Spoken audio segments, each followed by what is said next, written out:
ఎంత కంట్రోల్ చేయాలన్నా కూడా ఇలాంటి ఫుడ్ చూస్తే అస్సలు ఆగలేం కదా, టెంప్ట్ అయిపోతాం. పన్నీర్ జిలేబీ ఏ పెళ్ళిలో అయినా ఏ ఫంక్షన్లో అయినా మస్ట్ అండ్ షుడ్ అయితే ఉంటుంది. సో ఒక వైశాస్ పెళ్ళికి వెళ్ళామండి.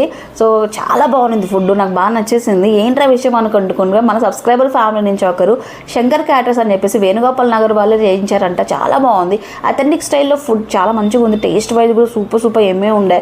సో నాకు బాగా నచ్చాయి అన్నీ కూడా. అందుకే మీకు ఒకసారి శ్రావణమాసం కదా, సో బెస్ట్ ఫుడ్లో బడ్జెట్లో చూస్తున్నట్లయితే ఈ వీడియో ఉపయోగపడుతుందని చెప్పేసి ఇలా అయితే వీడియో అయితే రికార్డ్ చేసేసామండి. సో వీళ్ళ దగ్గర అన్నీ కూడా మంచి టేస్టీగా, మరీ హై స్పైసెస్ లేవు, అలా అని మంచి టేస్టీగా అయితే ఉన్నాయన్నట్లు. ఇంకా ఫుడ్ వైజ్ వచ్చేసి చాలా అమేజింగ్ అయితే ఉంది. స్నాక్స్ అలాగే డిన్నర్ ఇలా అయితే ఉండనమాట వీళ్ళ మెనూ. మేము నచ్చిన మెనూని మీరు కస్టమైజ్ చేసుకోవచ్చు. మనం వీలైతే వేణుగోపాల్ నగర్లో అయితే ఉంటారండి. సో స్క్రీన్ పై నెంబర్ ఇచ్చాను. బెస్ట్ క్యాటర్స్ మన బడ్జెట్లో అయిపోవాలంటే డెఫినెట్లీ మీరు విజిట్ అయిపోవచ్చు. మార్నింగ్ సెక్షన్ టిఫిన్ 100 రూపాయల నుంచి స్టార్ట్ అవుతుంది. భోజనం వచ్చేటప్పటికి మనకి ఇంకా మీరు చెప్పే కస్టమైజేషన్ బట్టి ఉంటుంది అన్నట్లు. ఇంకా మంచిగా బెస్ట్ క్యాటర్స్ కావాలంటే అప్రోచ్ అవ్వండి.